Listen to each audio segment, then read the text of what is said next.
This is legitly on the road in Florida. How? No idea.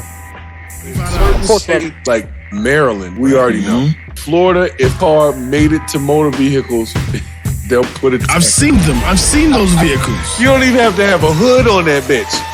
Like you just get an engine out and there's no hood. Just you looking at the engine and somebody to put a supercharger on a fucking Honda Civic somewhere, and you can drive that shit around.